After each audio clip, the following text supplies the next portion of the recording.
Welcome to The Heartbeat. My name is Kevin Crenshaw, and I'm here with my good friend Celinne DaCosta, who is going to be interviewing me for this episode, which is very different on podcasts. And I'm very excited. For those of you that don't know Celinne, she's very quickly become a dear friend of mine. And this woman has a gift for helping people tell their stories and articulate their truth and show up and really speak from the fullness of their channel, the fullness of themselves, to trust themselves more deeply. She's just got this gift of like tapping into your inner world. And she also has eyes to really see people.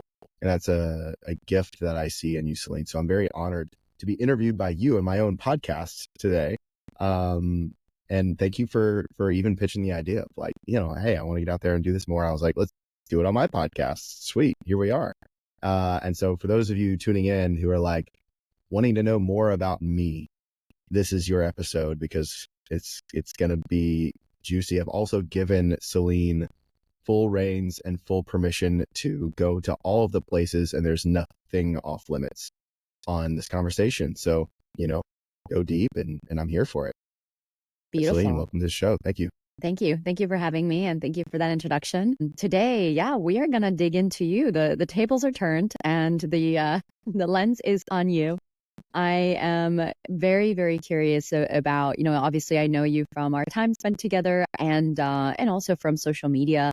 And what I find with social media, we know this, it never tells the full story, especially if you are service-based, and so much of what you do online is really to support people to see themselves. And what I find is that the seers are often the ones that are lurking in the background, and they have the most juicy things to tell us. And I know that recently, you released a what is soon to be a 7-part series on who is the heart guy, and you shared some really deep, meaningful stories on Instagram, sharing about your past, your life, which we will brush up on today. And it's one thing to write it out, and even in the for those of you who have read those books, if you haven't, make sure you do. And I'm sure Kevin, you'll link to them in the show notes. Yep. Mm-hmm. But it's one thing to write it, and then it's a whole other thing to speak it. And so there are a few directions that I want to take with you today. But before I do, I actually would love to give a refresh to anyone who's listening and who hasn't fully read or has read some parts of your story. Would you be able to share with us that 7-part piece, like the main, essentially the highlights, the too long didn't read version of what it is that you decided to share on social media recently and why you did that? Yeah, it's a really great question. I realized over the past, probably more so 4 or 5 years after my near-death experience, which is a part of that series, and I'll get into that in a second, that I kind of started hiding on social media. And that's not me. I used to be very open about my story. I used to be very open about my inner world in real time, what was going on, and kind of being an influencer, but also being a coach and a mentor to others. And I kind of just shut down anything that was about me for a really long time. I actually went almost a year without posting and just showed up and showcased my art. And okay, people like the memes, so let's roll with just posting memes. And it was great. It was fun for me to do. But I realized people didn't really know me. And I was getting questions, and people were asking, and my clients were even like, I don't really know you. I trust you, and this is awesome work, and you're changing my life, but like, I don't know you. And I was like, whoa, I get to do a refresher on this. And there's more to the story that I've never shared before. And not from my past, but my more recent past, right? And so it's like, oh, this story is evolving in real time, and I get to showcase that. So for me, it was hey, I'm more than the memes, and y'all are asking me more about who I am as a person. And being the heart guy is cute and all, but it really is something that, in my opinion, is a very serious thing, and that's why my soul chose to be here on this planet. And there's a lot, and I see how God orchestrated my life to craft me into this man who's doing this work and continues to. And so I wanted to share my story to relate with people, so they could understand more about who I am, and also for my own, to like get back out there, so to speak, and not just with my art, but with my voice and who I am, and really showcasing myself in the world to really build those connections, those relationships, where they're like, wow, okay, like I really know this guy, And that's already happened. Like people are like, I feel like I know you so much because of those stories. So thank you for sharing. And ultimately it's to help people recognize, because I've been through such a slew of things, that they're not alone. And I can relate to a lot of stuff because I've been through a lot of stuff. And so that's why I did it. I'm going to pause you there, because even when you said, I really want to get back out there, I felt this like, ooh, in my heart. It was what I can only describe as grief. There's a sadness that I'm picking up on, and you let me know if I'm completely off. There's a sadness that I'm picking up on when you're saying that, because what I'm feeling is when you're saying I want to get back out there, what I'm not feeling is that you're like, because I want to like grow my brand and make more money and da da da da. Like there's actually this really deep sense of like, I want to share something. There's something that needs to be shared. There's something that's important. And I'm wondering if we can unpack that, because that took my breath away when you said that. Y'all, this is exactly why Celine is interviewing me right here. This. Thank you. Because you're spot on. Yeah, it was a grief. I feel like a professional basketball player who hasn't been playing basketball. Oh, I got feel like truth I'm bombs. Truth bomb. put me back on the court. Like I am so skilled in facilitation. I've taught 10,000 hours of classes.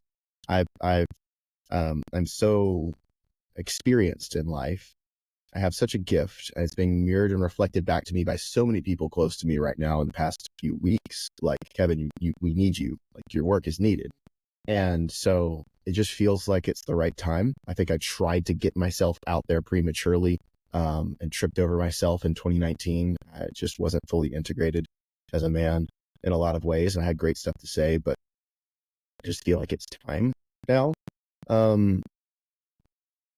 Yeah, it's the grief for being quote unquote out of the game for 5 years. It's grief for, which that was health reasons, mainly for few of those years. And then my own toxic patterns and putting relationships above everything else in my life for a season. But my soul is here for a bigger reason. I mean, in my near death experience, I literally chose to come back.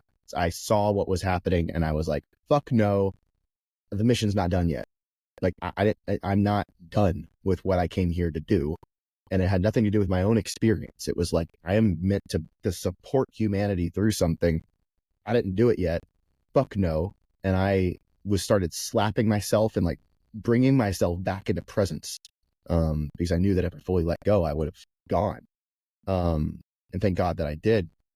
So I think this is just like okay, pieces are clicking in. I'm not doing things my way anymore. It's God's way. And we can get into that. I'm really in a season of doing this with and in collaboration with God instead of all about me and what I want.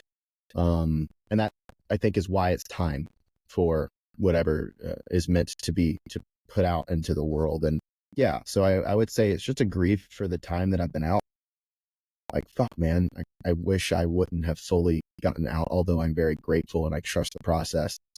But yeah, it's like, man, I miss that old part of me. And I get to show up in that more now. And that story was my like first walk towards that. You know what? When you're sharing what this reminds me of is there's this phenomenon that you're speaking into. I have a term. I don't know if it's my term, but it's a term that I use often when I'm speaking to my clients, because a lot of times people come to me when they're in this like moment of transition where something really, really big has to change and they have to change. And what you're sharing is what I call a divine frustration. It's like this deep frustration, divine frustration that is like soul driven. That is literally the soul being like, I feel frustration because I am not actualizing myself. And it is like a feeling that is, there's no other feeling like this feeling of there's something in my soul that wants to blossom, that wants to be put into use. My gifts are here for God's use, and I am not using them for whatever human reason that we're getting in our own way. And so that is a feeling and a sentiment that I have, that I know that many, many leaders have felt right before they decided to fully go all in on themselves and step into what it is that they're meant to be doing in this next chapter of their life. So, and the other thing that you shared around, I was hiding and it's interesting because we know there's some, there's a story that's been creating around why you were hiding, you weren't ready, or, there was you hadn't stepped into yourself as a man yet and all that stuff. And I'm gonna get pokey in here because there's usually something underneath. There's always a story underneath the story. And what I'm curious about is why were you hiding? Why were you hiding, Kevin? Yeah. Why have you been hiding? My own fear of hurting others. Mm. Because right after my near death, I tried to keep showing up and supporting people and coaching and everything. And I wasn't in highest integrity with that because I wasn't in no space to really hold space. Although I did support people and I did kind of shelf my own shit and I was able to show up on the calls. But outside of that, I kind of dropped the ball here and there. Then I had a mastermind and I kind of got outside of my own lane. I started talking on money. And while I was good at manifesting money, that like my thing is relationships. And in the middle of that container, my father passed away and the grief from that just rocked me. And not only was I not in my own lane, but in the grief of that, and the mastermind ended up like falling apart. Everybody was asking for refunds and ending early. And that really hurt me. And I was like, should I even be doing this? And that's really where I shut the door and started hiding even more with like, okay, I got to get a grip on myself.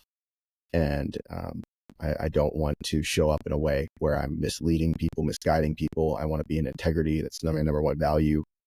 And so I think it was that and the hurt of that and the shame of that. And obviously I made it right. And all of those people are good friends of mine now and we're in good standing. But it really, I was beating myself up about that for a really long time. And so just, the fear of like, I don't want to hurt others, and then recognizing, well, that's part of life and I get to fail and I get to mess up and I'm going to make it right. And that's okay.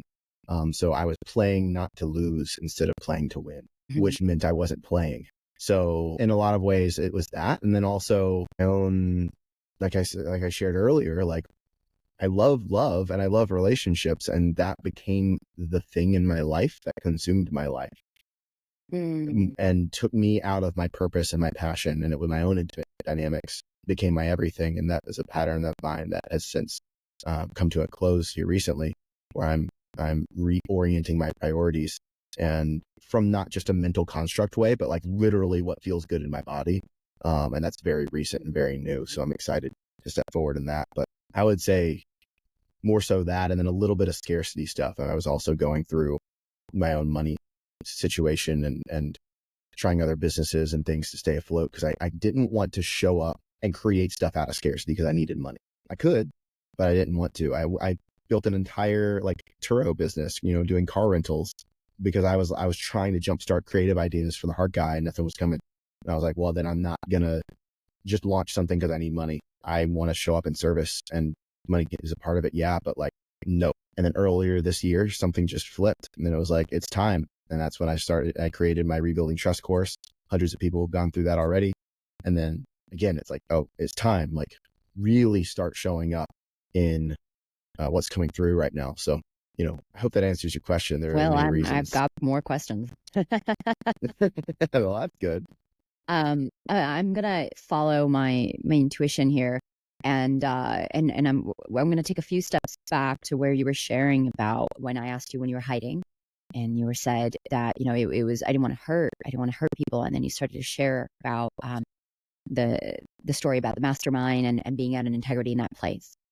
My feeling, and again, if I'm completely out of line, you can always put me back in.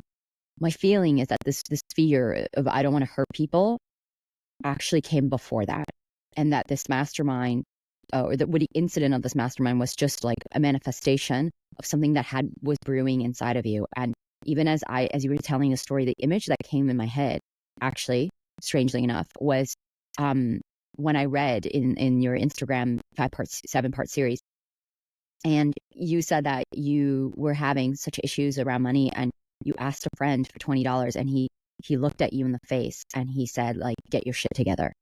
And did that happen before the mastermind incident? Well, yeah, many years before. Yeah, okay. And So I'm sure that story was let's go there, because created there's before that. something juicy in here that feels really important to what it is that to the crescendo, which is, even you've given us a taste of like, and then I built this course, and then hundreds of people went through it, and now, like, it's very clear that right now you're on track, and there's something really, really exciting. But it feels really important to unpack the layers of like how it is that you even got here, because so many people see the external brand, they see the external, like, oh, the hard guy, and he's got all these followers, and he's got like this course, and hundreds of people are going through it, amazing, and he makes all this money, and like, amazing, like, how cool, I wish I could be him. But it's like with any single person, like, we have to look at who we have to become. And so before that guy gave you the $20, you asked that guy for the $20, and he told you to get your shit together. Before then, what were you hiding from specifically? Well, I don't know if that was the moment where I was like, I don't want to hurt people. Yeah. I don't know if that's the moment that created that, to be honest. But I mean, before then, I was hiding from my own expression. I got made fun of a lot, picked on by even my friends, quote unquote, right? So my own expression was shut down. And that was in the first part of this series, right? Where I kissed the girl on the hand and got attention for it. Can we pause there? I learned this is where we were going. I don't think that's by the way, the I don't want to hurt people, that belief system is way back in the timeline. We're not going to go there today. But I'm curious about where it's leading us. This piece around you were hiding, like you were afraid to be in your expression. Can you share more about that? Like, what about your expression? That side has a lot of information in it. That side has everything in it. So let's zoom in. That's the answer I'm looking for. This is exactly why you're here. Yeah. My expression wasn't like other boys growing up. My other guy friends would love to wrestle, and they'd love to play football, and they'd love to do those things. And I loved combat. Like, give me a gun all day long, here for it. But physical contact, like wrestling, huge aversion to it. Still to this day, I'm kind of like, I'd rather not. Although, I've matured to that a little bit. Call me a lover boy or call me sweet and tender. Like my affection was made fun of, like, and then again, I like first crush in kindergarten, I kissed her on the hand and got attention for it, or first grade, I'm sorry.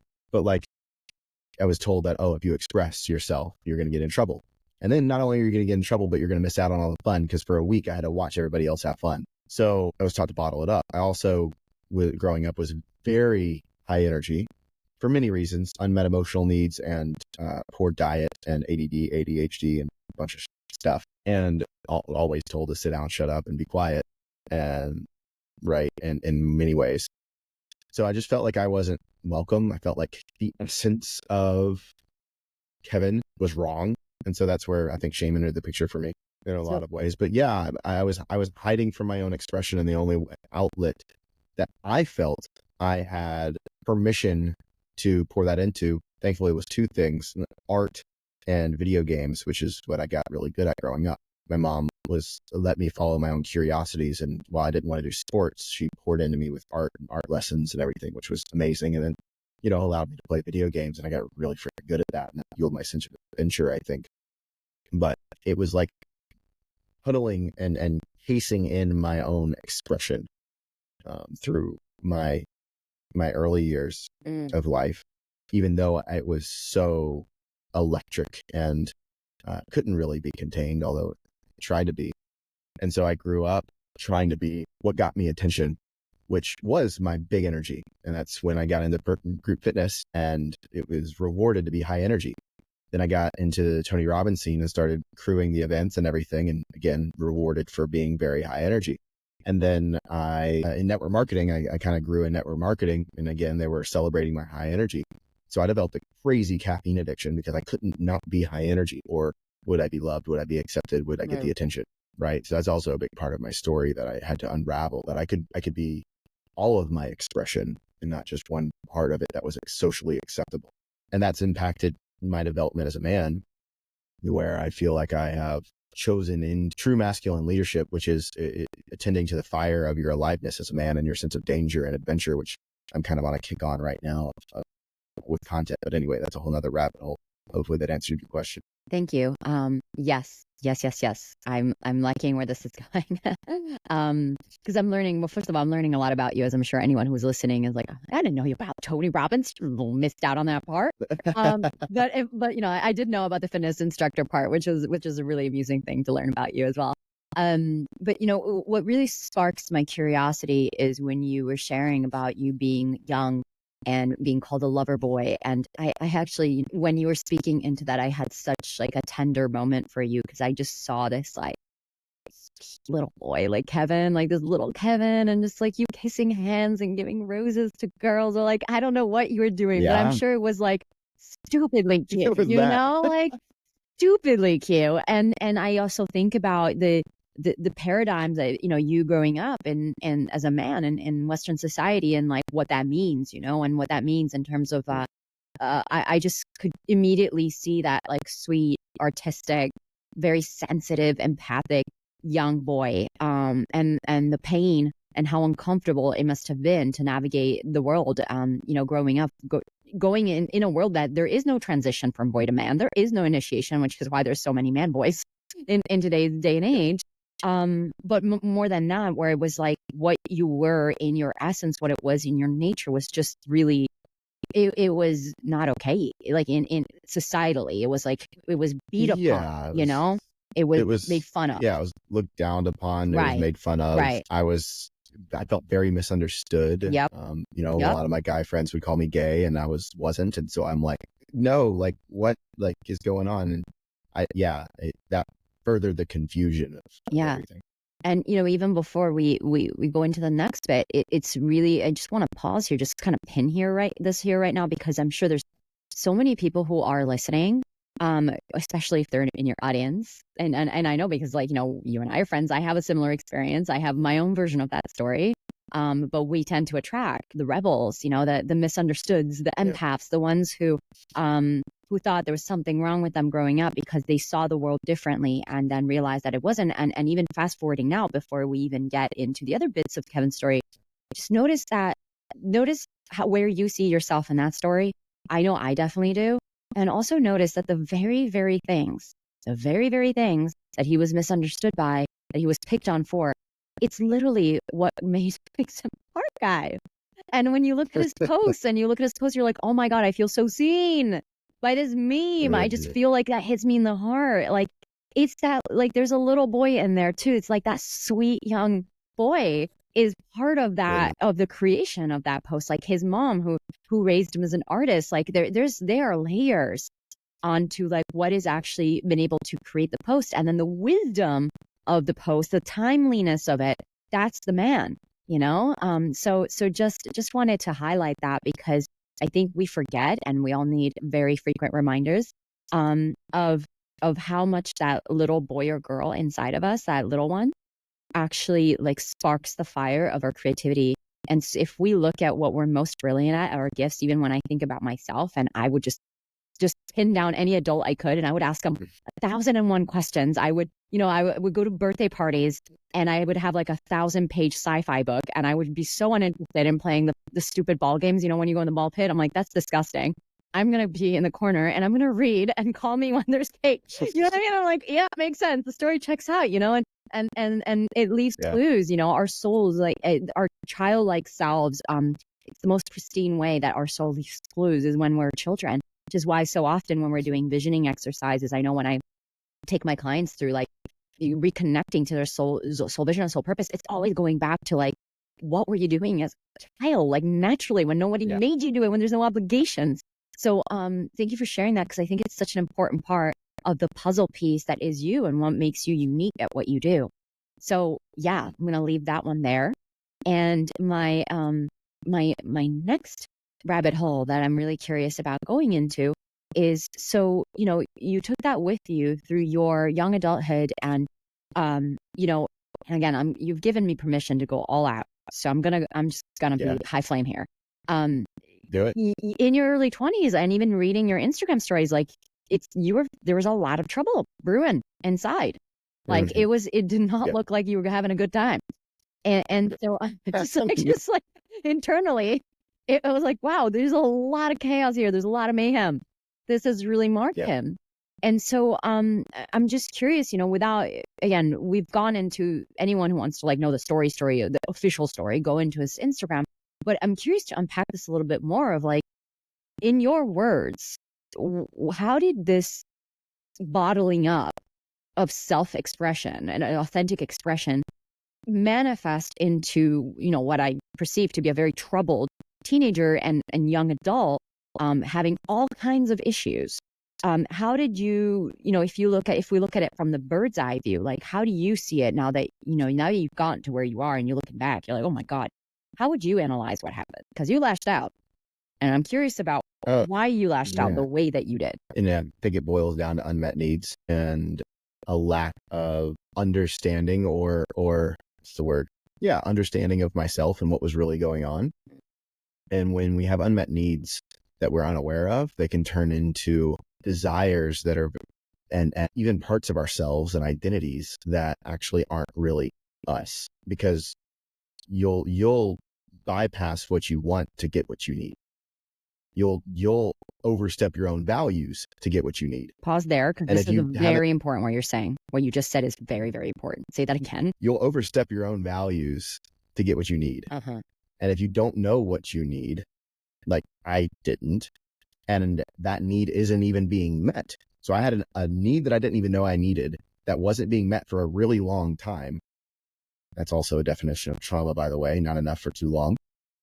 And had no idea what was going on. So my being was grasping through my perceived expression at the time, which was coming from a place of neediness to fill a void that I didn't even know what the void was. I didn't know why it was there. And it did, like you said, I lashed out. It caused a lot of trouble in my life. I was very wrestling with money stuff, as homeless. I had wrestling with caffeine addictions and very codependent, people pleaser, Mr. Nice Guy, yes man, all of it, really seeking somebody to come along and save me, although or just feel a sense of myself. And I would feel that through the adrenaline of a toxic dynamic in relationships, or I would feel that through the adrenaline of the shameful addictions. I would do that through the adrenaline of my back feeling against the wall financially, and I need to make it happen. Those were the only times where I felt alive, was in danger. And I wasn't alive through my own gratitude and through my own aliveness. And, there's many, and I want to speak to this really fast because this is an area of study of mine. I even heard Esther Perel, a relationship coach expert, talk about this recently, that the erotic can be a cure for deadness because it brings aliveness. And that's true, but sugar also brings aliveness. What's really soul nourishing can fuel a different type of flame of aliveness, where your inner flame doesn't turn into a loose wildfire, and it also doesn't die out. And you need to spark it with anything that'll create a fucking spark. And I think we live in a society where a lot of people have disconnected from that aliveness. And so we seek aliveness through the thrill of something toxic, through the thrill of doing something that we're ashamed of, through the thrill of a contraction until it explodes, through the thrill of seeking pleasure over and overstepping values or overstepping boundaries. And so if we don't have a connection to that aliveness, which now I see as God, we seek it and create it in a fabricated false way for glimpses of that high. It could be through drugs, could be through sex, could be through anything. And again, everything in its own moderation, everything has its place and can be supportive in some fashion. Nothing's inherently bad, in my opinion. It's the dosage of the thing that can be, and the reason why you're using or abusing. So, man, I even forgot why I was on that. Oh, yeah, I bottled up my own aliveness. It wasn't there. And so I was seeking the aliveness through toxic dynamics. Like I said, through my financial back against the wall type of thing. That Kevin needs to show up and make shit happen. Boom, look at that. I made shit happen. Like that rush, or the savior archetype for the woman who wasn't really showing me attention and affection. And I would had to like champion my way to save the day or to get her attention, type of a thing. So hopefully that's kind of the picture of what was going on in that time. And it was all unconscious. And it was all, I had no idea that I had emotional needs that were met, and that I wasn't really connected to my real self. I was going down a path in life where I was getting celebrated for being who I wasn't. Mm-hmm. Mm-hmm. Or I was more accurately, I was celebrated for being one aspect of myself. And I wasn't allowing myself to be my full self because of my past being made fun of and detention and Mm-hmm. all the things. Thank you. What you've just spoken into, Kevin, is tremendously important. And for anyone who's listening, I highly recommend that you just that answer alone, you go back and you listen to it again more than once, because there are codes on codes on codes. Because what you're speaking into, Kevin, is not just your experience, but is something collective that's happening in a really big way. It's been happening where, if we zoom out for just a moment and we look at mainstream society and what we're doing to ourselves, the way you have articulated this constant strive and chase to feel alive by using external methods, sex, drugs, rock and roll, like all the classic that you just mentioned, and the seeking, that is really just a bypass of looking within and looking at the trauma that's sitting inside, the pain that's sitting inside, which is extremely uncomfortable to feel, especially if you don't have the tools to feel it. And that's why most people won't go there. That's why most people don't want to go excavate internally. And if they do, they're like, oh my God, this is intense. I need a break. Because it's like, hey, go, hike Mount Everest and here's some flip-flops. That's what mainstream society does. That's how it equips us to navigate our internal world. And so it really is feat. It is a tremendous act of courage to, number one, come into awareness that something's wrong, that something is off. Number two, to ask the questions. Those who seek answers, ask the questions, they're going to seek answers. They're going to seek questions. You know what I mean? The ones who are seeking, They're going to look, they're going to get what they want. And then even more so, another layer of courage to actually go and do something about it. And then another layer of courage to keep falling in your face and keep doing something about it again and again, because this isn't a one-time shot.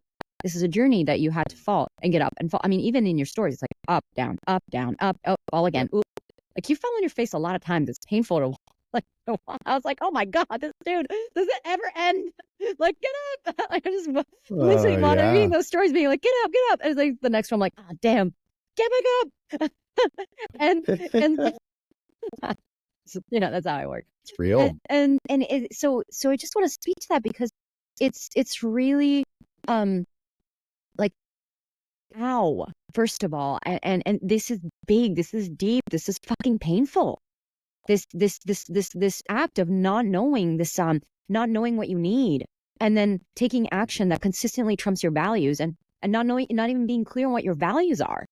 Like it's just, I hate that's a thing, like just generally on a collective, like just a footnote. I hate that's a thing. And I guess that's why we exist, just so we can do something about it. But what you're speaking into is really important. And the way that you've been able to synthesize and even talk about your experience shows me the level of just processing and integration that you've done to even be able to give such a coherent recollection of your story. It in and of itself is telltale of the work that you've done, right? That's the clue. That's the breadcrumb. And so did you want to say something before I keep on drilling? Yeah, I just wanted to say real quick, for people who haven't read the story and stuff, I mean, multiple near-death experiences, accidental overdose on plant medicine, been homeless, suicide attempts, like addictions, heartbroken, you name it, I've been there. So that's what she's speaking to and referring to when you're talking about my story and getting back up and all the things. And I just want to say, I don't know if you were going to ask, but I had a really long proclivity to making things bigger than they were and harder than it is. And there was a part of me that needed it to be hard so that I could overcome something. And I think that was part of my aliveness seeking thing that was going on. I also think it was a part of me that needed to prove myself to myself, honestly, of like, oh, I am strong enough and I do have what it takes. Just look at all what I've overcome. And those stories got attention. And so I was that hero's journey type of a story got attention. So I would continue to seek to create those things to get more attention subconsciously. And I would make everything bigger and it was a very interesting thing that happened. And thankfully that has shifted to where now I just value peace and everything's not that fucking serious. But for a long time it was, I ChatGPT recently because I was contemplating this. It's like, why do I have such a proclivity to making everything so existential and bigger than it is? And I didn't know. I asked Google and got some basic answers. I asked ChatGPT and asked to like give me the science behind it. And I was like, well, what life experiences would somebody have to go through in order for this to happen? And I listed like 12 and I've been through all of them. And I was like, oh, that makes a lot of sense.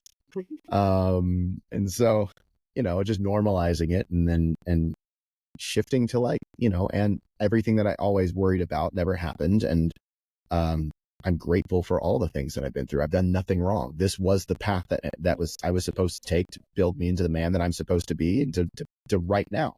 So I'm so eternally grateful for all the fuck ups, quote unquote, because even in the fuck ups, God was working. Thank you. This is potent. So in all the fuck ups, God was working. So this leads me to the next question, which is why did you keep getting back up, Kevin? Why not just stay down? Well, it sucked. There's a quote that if you're going through hell, why stop in the middle? Oh, I've never heard that one. I'm usually a quote master. That one's new. Yeah, why stop in the middle? Yeah. Like that. If you got to go through hell, why stop when you're in the middle of it? Like being around a bunch of motivational stuff, pouring motivation into my mind, knowing that there was a call on my life to really impact humanity in a big way. I think the faith and the belief in that, and call it my own delusion, call it whatever, but it's just like this voice that's in my head. That's just like, okay, you're not going to do that, and just keep getting back up and trying. And I think that's what life's about. We all fall down. And I think my fall downs, though, in a lot of ways was from my own attachments. It was from doing things my way. I used to think that anything you get attached to, God takes from you, because it happened to me so many freaking times. But maybe so I could learn detachment, and maybe so I could learn to attach to what really matters in life. I don't know exactly why I went through what I went through and all the myriads of reasons yet, to be honest with you. I just trust that it's what I needed. And the get back up thing is just because I didn't want to stay there selfishly. Like, it sucked and I wanted to get out of that. I want to feel good. But everybody does, right? And really, it's this looming thing on my life that says that I get to impact humanity in a really big way. Whatever the fuck that is why I keep getting back up. And really, you could say this is a purpose. It's serving something bigger than myself. And I think a lot of us continue to wallow and suffer like I did with the falling down over and over again, because I kept making it about me. I'd get up because I'd think about other people. Then my scarcity stuff would get into the picture and I'd make it about me and I'd fall down again. Right. And then the cycle was going and going and going and going. And, just till very recently, I'm like, wow, this really has nothing to do with me at all.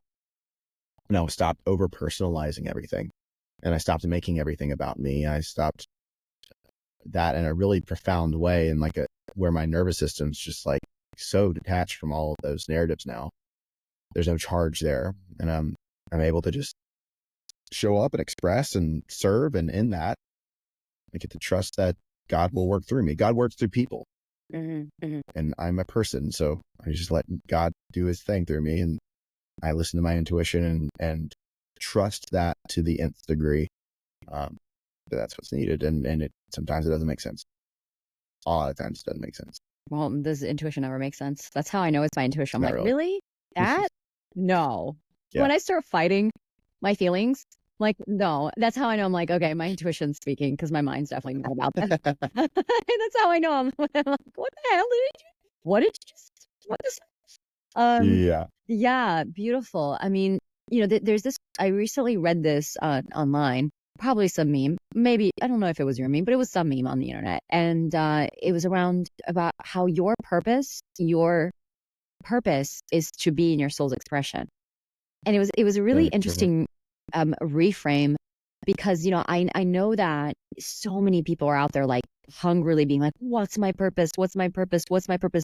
What do I need to do? And they're quote unquote looking for their purpose. And as I experience it, my purpose is being more of me, of like who I am in my essence. And as long as I am more of me in my essence, I will naturally do what I'm meant to be doing.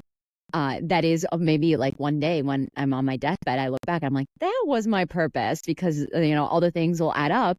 it's a cumulation of me being authentically me over time, space, dimension, and taking action as my soul expression, which is that extension of, God, universe, whatever, however it is people frame it for themselves. And that itself like creates the purpose. So there's nothing to look for. Yeah. It's just like the beings. And that's what that quote, that's what was running through me as you were sharing. You were sharing. And what I really love about your share, and this is something that's come up a few times, but I've been very intentionally holding off on digging into it because I wanted to tease it out, the good old storyteller that I am, which is, you mentioned a few times this feeling of like, there was a moment where things shifted and I gave it all to God. And I'm really curious to know, number one, when you say I gave it all to God, how do you define God? Because each and every one of us, we use God, we say the word God, Mother Nature, universe, a lot, like all the different words. But I'm curious about how Kevin, in your framework of reality, like how you hold God, and what was that moment where you decided that things needed to flip? Like what inspired? There are a series of moments over the past year specifically. So I grew up Christian, grew up in the church, in a mega church in Memphis, and evangelical Christian school, kindergarten through end of high school. So very versed in biblical Bible study and biblical, stories and all the things. I could even defend the Bible. I could also attack the Bible, and so many different perspectives of everything, right? And so going through all that, I never developed a relationship with God. I just learned the things and did the things. And so I never really felt connected to it all. So after school, I left, kind of went the new age route, learned energy healing, plant medicine, all that stuff, and found, like many people, a sense of belonging and non-judgment there. And then quickly fell into the suffering that I also see a lot of that crowd has, because it's all about you. It's all about me and what I want and what I'm going to manifest, and let me shift reality to match what I want. And so I fell into that and then felt lost. I really just reached the end of myself about a year ago, end of a relationship that I was fully committed to, crumbled my world. And I just was like, wow, God, you've taken my health. Like, I can't work out like I used to. I can't eat like I used to because my near-death experience. So that gets to go to God. I've shifted my finances. I'm not spending money how I want to spend money. I'm devoting, discerning, and having, dominion over my finances, and being a good steward of my finances, and like doing things like asset allocation and savings and stuff that I wouldn't have wanted to do. I'm like, okay, I'm going to do this a different way. And the last thing to really give to God, was my intimate relationships. I was still doing things my way and what I wanted, what I thought that I was best for me. And very recently said, all right, God, it's going to be your way, no matter if it makes sense. And I had to end a connection that didn't make sense to me to end, because my intuition was screaming at me, telling me to end it. And I wrestled it for many months, and it put me in hell mentally and emotionally, before I just had to surrender to say, all right, I'm going to trust this. Everything's yours, God. And my view of God, closer to Christianity, and I believe the lens of Christianity in many ways, and also I don't in certain ways. I'll say this: there's multiple layers to truth. I'm in Austin, that's in Texas, that's in the United States, that's on planet Earth. Those are all true. They're multi-layered. We can go out to the solar system, et cetera, et cetera. And I see God, the quantum physics of everything. Okay, everything is God. There's this formless stuff, right? That's true. Then there's also, I am inside of that stuff, and I'm also separate from you. We're two different things, but we're in the same thing. That's also true. And I see that as a version of the entity that is Jesus and the Trinity being in and outside of that formed everything quantum physically. So it's like, yeah, I'm God because I can move the stuff. God is everything because it's all around us. The perspective that like God is water or God is air. We can also see that God in the elements, God's expression through everything. Yep, makes sense. I also believe that there is an entity inside, outside of the stuff that is angels, that is demons, that is that whole realm, and that is closest tied, in my opinion, to Jesus. So that's my current belief and understanding with it all. And as I deepen my connection with God, I'm coming to that more and more, and I'm finding myself following the quote unquote laws or rules of Christianity because it's what I want to do, not because it's a rule, but because it makes me feel closer to God. Like I'd be following the quote unquote rule, and then all of a sudden I'd be like, wait a second, I'm following this rule. I had no idea I was doing that. Oh, I'm starting to get it. Because God wants a relationship with us. God wants us to not suffer. And those rules are there to help us in that. And I think in our society today, we have a revolution of revolting against rules, and also the me-centricness and morphing God like a Build-A-Bear to what we want him to be versus who he is, and really getting to know him. And that takes time, it takes conversations, it takes prayer, that takes being mindful, being intentional, being observative, contemplating, asking questions, seeking books that are not in the Bible, that cut from the Bible. Like there's so much to this conversation. But what really matters is your own relationship with God, and not who you think God is, but who he actually is. God making a stand for us sometimes is not him being on our side with what we want, because he knows what's coming and what we need. So it's deepened a lot. And when I'm saying I'm giving everything to God, it's literally like, I'm not going to fight the fucking waves anymore. I'm not going to try to make everything my way. Let me just show up, be in my expression, be in service of the flow of love and God through me. Let me use my voice. Let me use my hands. Let me use my creativity. Let me use the being that is Kevin to show up and serve the world in every moment, whether I'm waiting in line to order food, or whether I'm on a Zoom with thousands of people, or I'm creating content for social media. Whatever I'm doing, let me be in my expression. Let me connect with other humans, and just trust that I'll be worked through, and that everything is going to be okay. And there's more to life than me, and I think a lot of people need to hear that, because we over personalize. We're in a society where we over personalize things a lot. It's funny, kind of coming full circle. My mom used to say all the time, Kevin, it's not about you. Realizing she was right. Go mom. It's not about me. And I made everything about me. And I actually have a client who helps moms. She's having something going on in her one of her kids. She has 5 kids, and one of them is very me centric. She's like, I raised her that way because she was my life, and I was my mom's life. She was a stay-at-home mom. So I grew up thinking that everything was about me because I had a need. It got met. I didn't know what I wanted. She figured it out, and it got met. And so it also handicapped me in a certain way through life, but I'm also grateful for it. It happened exactly how it was supposed to happen. And I say that because I found it myself. And so it has a rooted foundation where nothing can take that from me. So you ask God for courage, he's going to give you your fears so you can be courageous in the face of them. You ask God for peace, he's going to give you chaos so that you can integrate and create peace in the midst of the tornado. That's so you can fight those demons and integrate the thing. It's not like God saved this from me, so then he takes it away from you to give you peace. Like that's not real peace. God puts us in situations to build our character. And so, you talked about a little bit before about like men not going through initiations. Yes. And I think the initiations are happening. We just don't see it as initiations because men are suffering and wallowing in it. I see everything how many times I fell up and got down. That was my initiation. Being homeless was my initiation. Holding a pistol in my mouth was initiation.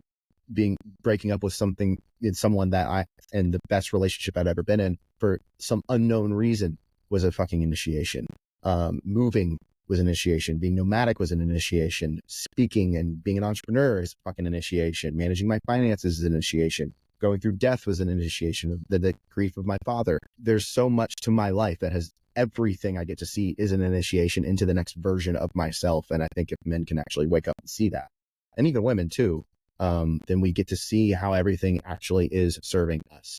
It's just, it may not match our preferences, and it may make us uncomfortable, and it may cause us to fail and get back up again. But that's just what I chose to do in my arena. Oh, Kevin, with the big guns. I really love what you're saying. There's more. It's good stuff. It's good stuff. So there's a few things to unpack here. Well, number one is I just love the way that you express your relationship with God, because it's very clear by the way you are speaking into this that you have intentionally carved your own pathways into this connection. And something that you said that I really loved is that it takes time to get to know him. It's a relationship. It's about prayer. It's about deep listening. It's about actually being in this space of being in relation to God. And I love what you share. The way that you're sharing it, again, is in itself telltale of the pathways. Like, it's like what you build within yourself, no one can take away from you. And this is something, actually, my grandma used to say something. She used to say that your knowledge, your wisdom, no one can take away from you. That's what my grandma used to say. And she's very wise, very, very wise woman. And what the image that I had when you were speaking into this was just like block by block, build, build, build. When you are learning to have that trust from within, when you are building that relationship from within, then it can't be stripped away because there's an external crisis happening, because there's something happening with your relationship, because there's something happening with money, because there's something happening with work. And, this is actually a conversation that I literally had with a friend of mine yesterday, because I think 2024 for some, it's been quite the year for quite a lot of people. I am having so many conversations with leaders behind the scenes. You could call, I don't like the word light leaders, but people who are like empathic and really like here to do big stuff. Like there's been quite a few versions of the story that I've been hearing. And I remember that, my friend, he was judging himself. He was like, oh, maybe I'm just being really hard on myself because, things have been really good. And now I feel like money's kind of slowing down and I'm just feeling a bit unhappy and maybe I should just get over it. He was just essentially trying to emotionally bypass himself. And I'm like, have you considered that you are being given the material right now in your hardest times? You're given the material for you to forge your character. And have you considered that you rise and fall to the level of your identity? And when things are great, it's like, great, enjoy it. But when things are hard, that's actually the moment where you meet who you really are at baseline. It's when you really meet yourself is when things are very, very hard. That's when you know who you truly, truly are.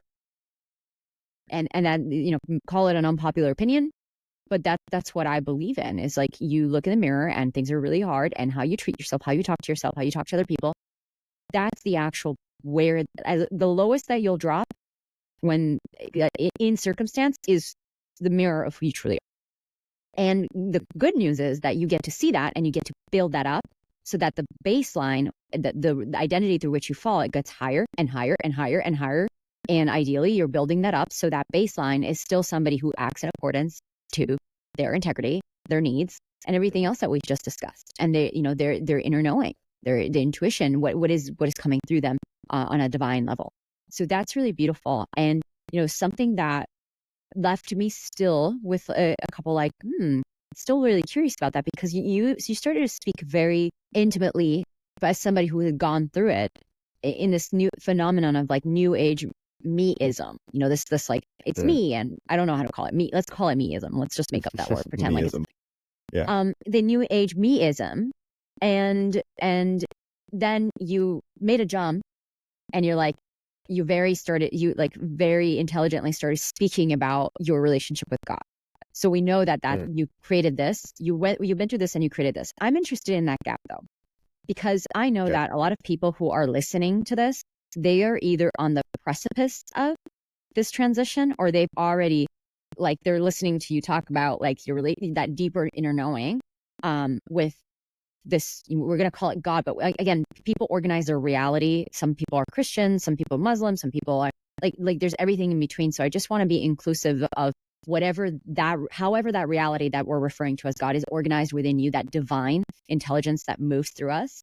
But I'm just curious because of like what between meism to like I'm plugged in, the gap in between of like, this is crunchy, crunchy, crunchy. Like, is this, do I go here? Do I go there? Like, I'm interested in that because I know there's a lot of people navigating that. And how did it come about for you to dive into this? Like, wait, maybe God? Hi? No. Oh, me. Like there's like that moment when we're transitioning where it's awkward and it's weird and you don't really know what's up and you don't really know what to believe in. So can you share about what your journey has been navigating the bridge between that new age spiritualism, I feel safe, I feel seen, and the suffering, and then it's like actually the plugging into like that inner knowing. Yeah. There's a lot here on discernment that's very important. One of my favorite things. I can that I can speak to for sure. And I just want to say too, like for the religious stuff and Jesus, and all of it, God is a mystery. Nobody really fucking knows. And I think that's beautiful, and we're not supposed to know. And so, I think seeing it as that, it involves a certain level of surrender and a certain level of trust and a certain level of devotion to God. It's like, okay, cool. I don't truly understand. You give peace that surpasses all understanding. I have no idea how I could possibly understand why I'm at peace right now, but I'm at peace because I know God. I'm getting to know God. I'm closer to God. I'm building a relationship with God, and I have peace. Even though all this other stuff's going on in my life, makes no sense. And that stuff started happening more and more. The more that I was like opening up to Christianity and God and Jesus again, the things that were happening in my life and the synchronicities that were happening in my life and the peace that was coming over me and the liberation from spirits of worry or scarcity that was just coming off of me in these moments was profound. And it wasn't some cathartic breakthrough transformation. There's a difference between transformation and liberation. And I was starting to get liberated from certain spirits that were over my life. And it wasn't just some big breakthrough that I was having. It was just like I didn't get up, and all of a sudden it's not there. It gets to be easy. And in the Bible, God even says my yoke is easy, my burden is light. And I was making everything because it was all of me. And I had to go through this big process to get over my codependence or whatever, right? And while that's important and has its own place, it's like it was causing more problems than it was solving. So I was discerning over the fruit of my life, how people and things made me feel, and how it contributed to my energy, how it contributed to my sense of peace, my sense of love flowing through me, my sense of purpose, my own well-being. Was it taking from that? Was it giving to it? And the more I started noticing that and kind of just without looking at my own preferences, I was able to see more and more the way of God is better than my way I see. And yeah, there are moments where the selfish me comes in and it's like, no, I want this. And it's like, yeah, no, I want this. And, then I fuck it up and course correct and it's all good. But, yeah, because I used to believe, the word desire means, or desire comes from the Latin desire or Greek, I can't remember, which means of the Father. So I used to think that all of our desires are of God. And that couldn't, in my opinion, be further than the truth, especially if you're unaware of certain things that are driving your desires, as we talked about earlier, unmet needs. There's also things that we haven't even gotten into, scratching the surface on entities and demons and the supernatural, that I have had very deep encounters with, both the light and the dark of those sides. And so that's also a reality in this spiritual warfare that we're in.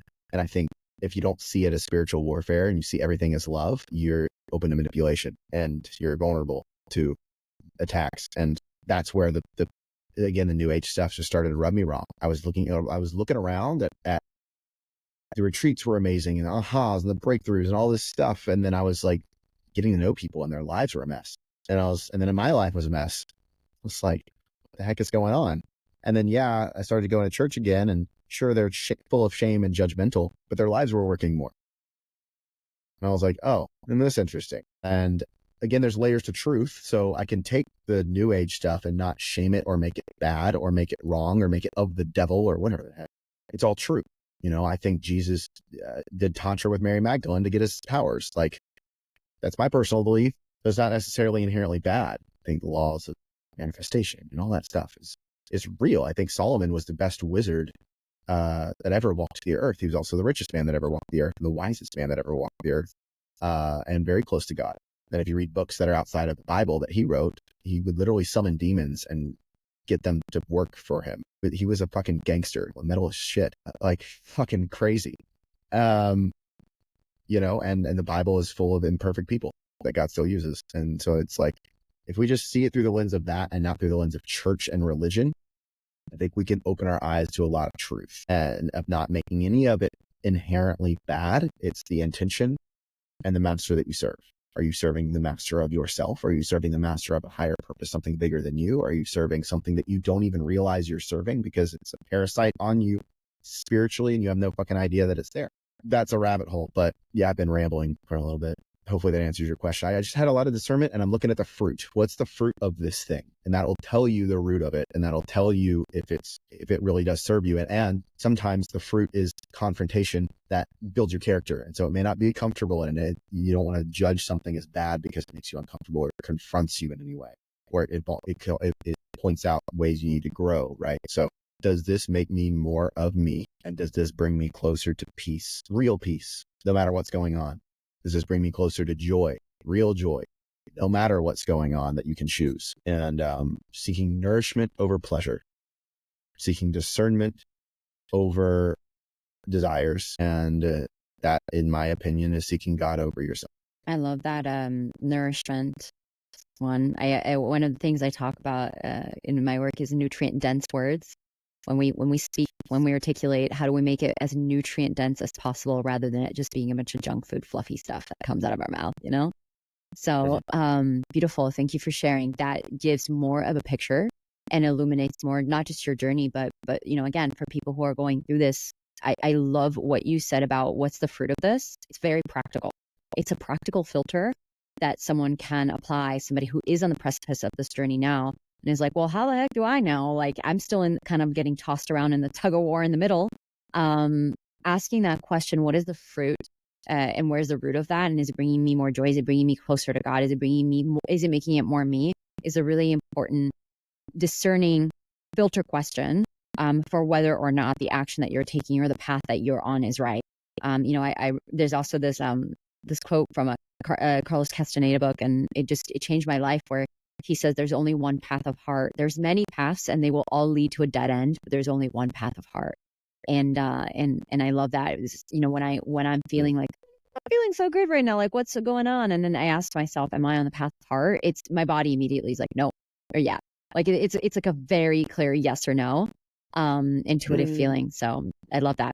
Yeah. So all right. So you walked us through, you know, we've gone over through the past or what's gone through in the past. And then this revelation that you had to really step into, you know, this, I call it a brand, but it's like identity, it's mission. I think the better word is mission, of the Heart Guy.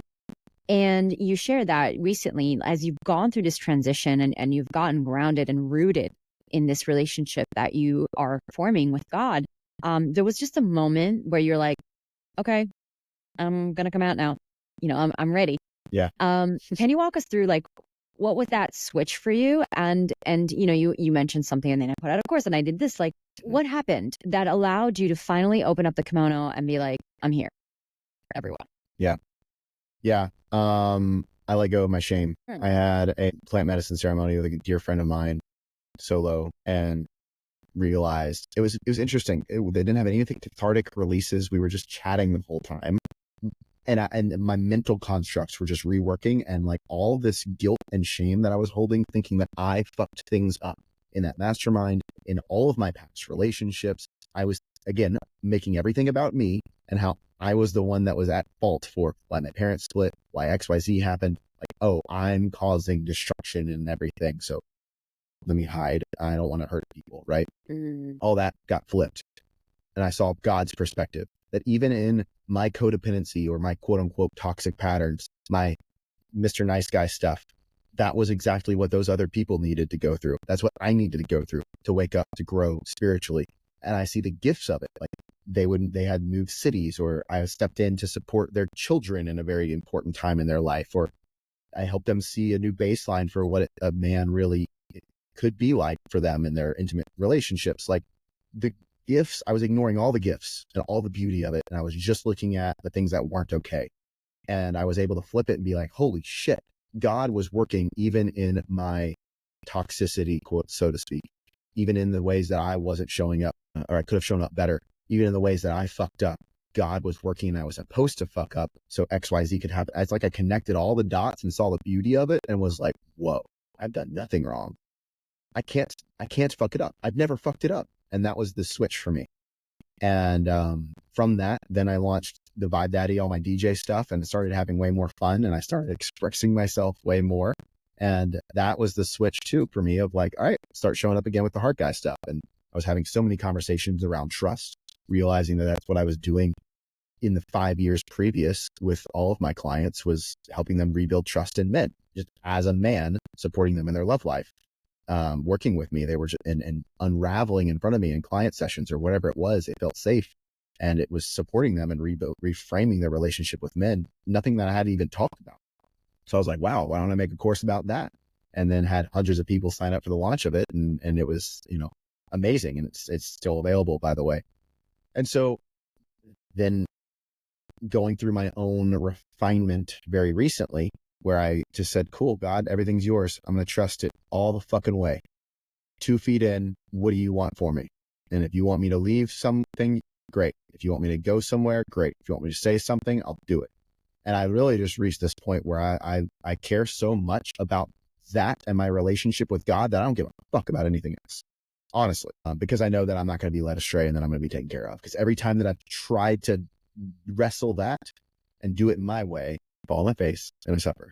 And so I've developed the muscle of courage, thankfully, through a lot of this journey of mine, to where God tells me to do something that I don't fucking want to do, I'll do it, because I have that muscle of courage and discipline in me through so many things that I've been through. But again, it's serving something and someone higher than myself. So And I forgot your question, lens, but yeah. oh, it's okay. I've got another one. And from the lens of what you just said, then how does it feel when you're showing up and you're doing the work you're doing? Oh yeah, it's play. It's fun. Yeah. Play. It's fun. It's not something I should do. It's not something I have to do. Because, you were talking about my mission. Yeah, in 2019, I got a glimpse of my expression and my purpose as the heart guy, and that brand came through and everything. And I was like, oh my God, I got to make this happen.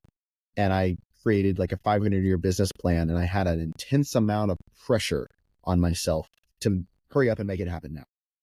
And that's part of how I tripped on myself and had the overdose and a bunch of stuff.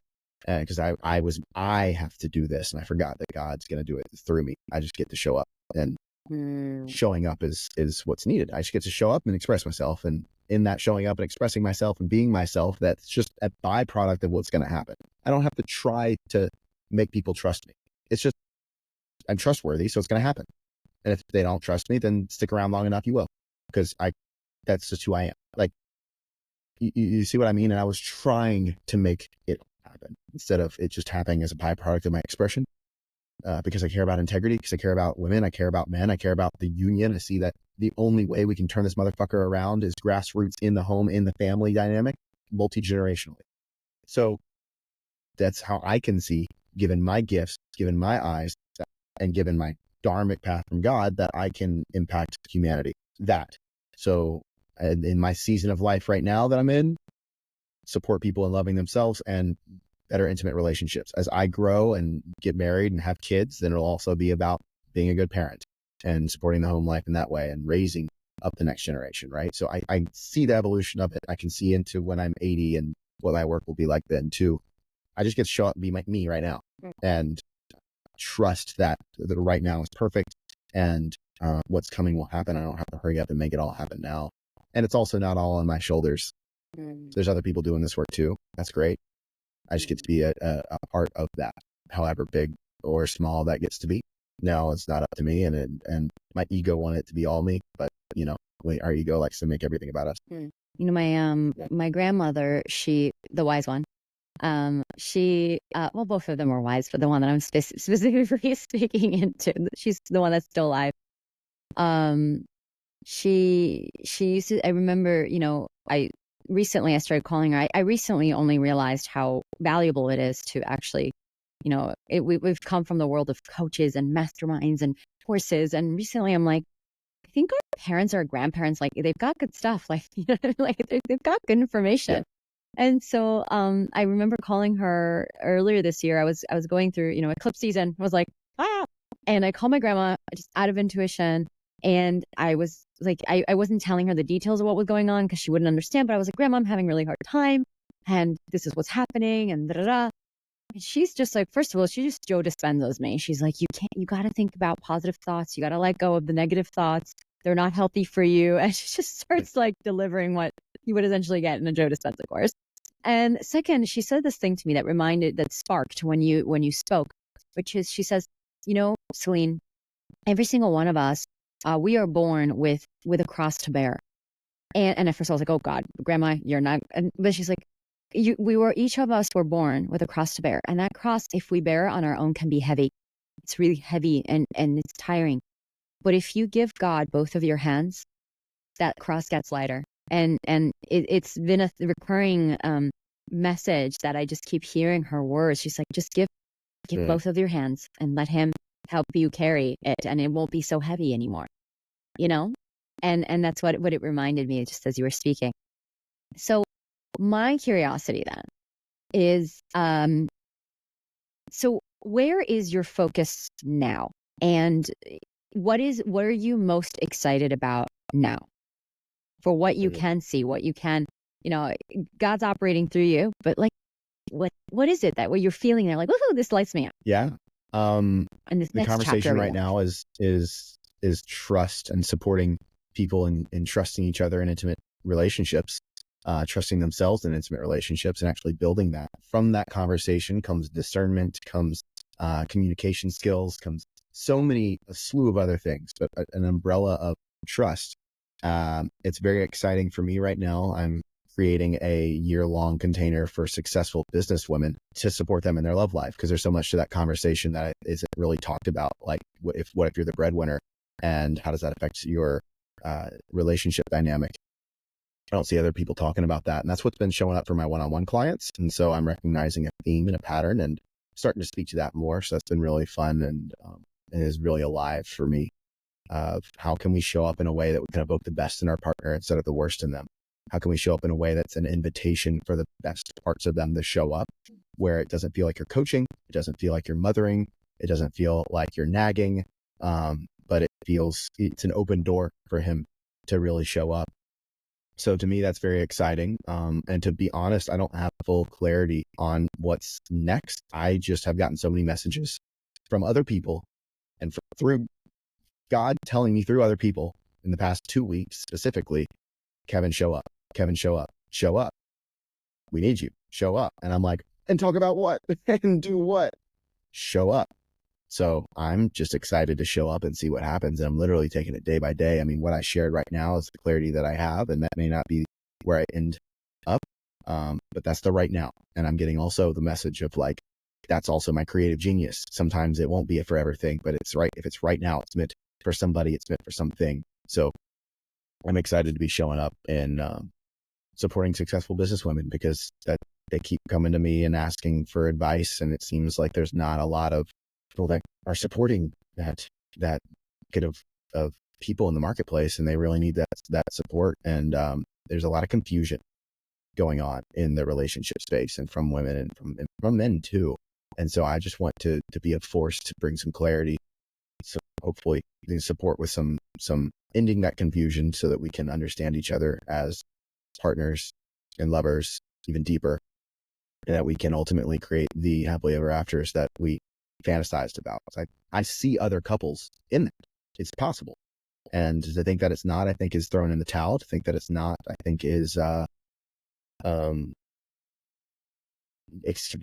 in the towel. It's accepting defeat. And it's like, we can still have that. We just have to cultivate our being to be the partner in the match for that. And so I'm excited to just show up and express myself, and also do it in a way that's more fun, because for me, for a lot of my life, work wasn't fun. Even though it was fulfilling, it wasn't fun. And so I'm excited to just have a shit ton more fun in all of this as well. And my focus right now is honestly on fueling and tending to my inner aliveness, like we talked about earlier. And I have a proclivity to overworking and being a workaholic and burning myself out. And so I'm disciplining my time, and I'm not working for more than 4 hours a day. I'm really honoring my self-care right now. And that's just the season I'm in. It may not be for forever, but it's stretching me in new ways. And I'm also finding out a lot about myself. And I think that's really important, so that I can show up as my best for everything that I show up for, whether it's a podcast, my clients, or a creation that I'm. Beautiful. Well, there we have it. From pain to purpose. The whole journey has been taken. Kevin, I am ready to take you off the hot seat. I am All pleased with right. myself. I think we've gotten one hell of a story out of there. So actually, wait, hold on. One more question one more before I remove myself from the hot seat, or remove you from the hot seat. Um, okay, so we've just gone through the journey of who is Kevin, who is the hard guy. Obviously, that was just one of the many multifaceted aspects. But hopefully, it gives you a deeper into Kevin. And now, that we've gone through the whole journey, I'm going to ask you a question, and I'm going to challenge you to answer it as succinctly as you can in maximum a few sentences. Who is the heart guy? An instrument for God, a lighthouse for what's possible, and a pioneer for the lost and the blind to create the love life that they desire deep down. There's much more to this, and you're jumping the gun. I already told you I was going to be making a poem on this, so I'm writing something, and by the time this is out, there'll probably be that poem. But it's so multifaceted, and I that's as succinct as I can put it. I didn't really choose this. Fuck, I'm getting emotional now. I tried to put this down. I tried to run from it. It makes no sense. Like, this came to me when I was 24. I'm 30 now. I've tried to put it down. I've tried to do other things. I've tried to run from it. I've tried to, and it keeps coming around. It keeps finding me. This is just something that I'm accepting is meant to come through me specifically. And I don't quite understand fully what it is. I can sense the energy. I can sense the magnitude. I'm sensing the importance of it. But in this perspective, I don't fully think I understand to the full extent what it is my purpose is. I just sense how big it is and how important it is to do that. And I want to be a permission slip for people. I want to, there's so much suffering when it comes to relationships. And I think people love the idea of love, but they don't love love. And it hurts my heart. And I see that the only way that we can turn around as a species is in the home life, is raising kids who grow up in a model, having love modeled to them in a way where their emotional needs are met, in a way that they feel safe, and those kids go out in the world and create new systems and new structures. They fall in love, and that their kids have an even healthier model, and on we go. I just care about people. Well, no, yeah, I think it really gets to be that simple. I have a feeling that you won't be divinely satisfied with knowing the whole scope of your purpose until the day that you are leaving this planet, and you can look back and see what's been created and legacy that's being left. So I wouldn't stress too much out about figuring it out now. I think it's going to be a long work in progress. Oh yeah, long work in progress. And I'm here for it. I'm so here for Beautiful. it. Well, thank you, Celine, for putting me on the hot seat. Definitely wasn't expecting the tears, but I get a little bit happy. I get a little bit like selfishly excited every time the story ends with a tear. It's like, I've done my work here. I was not prompting that, but here we are. That you have. Yeah. So for anybody tuning in, thank you for listening, getting to know me more. I'd love a comment on this, whether DM me, leave a comment on Spotify, YouTube, wherever you're listening. Also, if you want to follow along with Celine and you loved her questions, you loved her insight, she does this work for a living, even with her clients and her friends, and sees people so deeply, and she helps people articulate their truth, whether you're a facilitator or practitioner of any kind.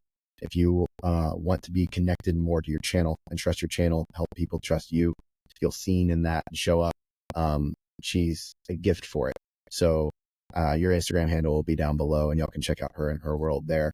Celine, thank you so much for seeing me. I feel very seen. I feel very open. I feel very raw. I feel very exposed in the best of ways. And this really is this was a fun episode. So I hope that a lot of people got a lot out of this.